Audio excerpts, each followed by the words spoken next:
দেশে ফেরা হয়নি জাতীয় দলের সাবেক অধিনায়ক সাকিব আল হাসানের। বিদায়ী টেস্ট খেলতে সে বছরের অক্টোবরে দেশে ফিরতে চেয়েও পারেননি তিনি। দুবাই পর্যন্ত এসে ফিরে যেতে হয় নিরাপত্তার শঙ্কায়।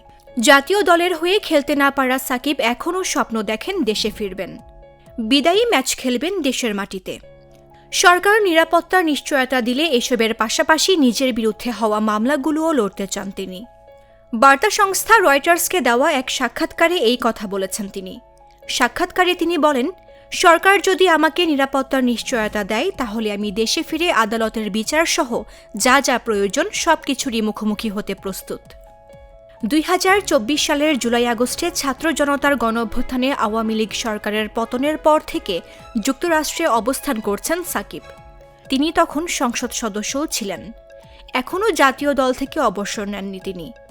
39 বছর বয়সী অভিজ্ঞ সাকিব এখনও দেশের মাটিতে বিদায়ী সিরিজের পাশাপাশি খেলতে চান দেশের জার্সিতে 2027 ওয়ানডে বিশ্বকাপ। গণঅভ্যুত্থানে সরকারের পতন হওয়ার পর শেখ হাসিনা ভারতে আশ্রয় নেন। এরপর থেকে তিনি সেখানেই রয়েছেন। কিছুদিন আগে ডিসেম্বরে দেশে ফেরার কথা বলেছেন তিনি, জানিয়েছেন বিচারের মুখোমুখি হওয়ার কথাও। এ বিষয়ে সাকিব বলেন, যদি এখনও দেশে ফেরা সম্ভব না হয় তাহলে তিনি শেখ হাসিনার সঙ্গেই ফেরার চেষ্টা করবেন। তিনি বলেন, নেত্রী যা বলেন আমরা সেটাই অনুসরণ করি। আমি মনে করি তারা ভালো সিদ্ধান্ত নেবেন এবং আমরা তাদের নির্দেশনা মেনে চলব।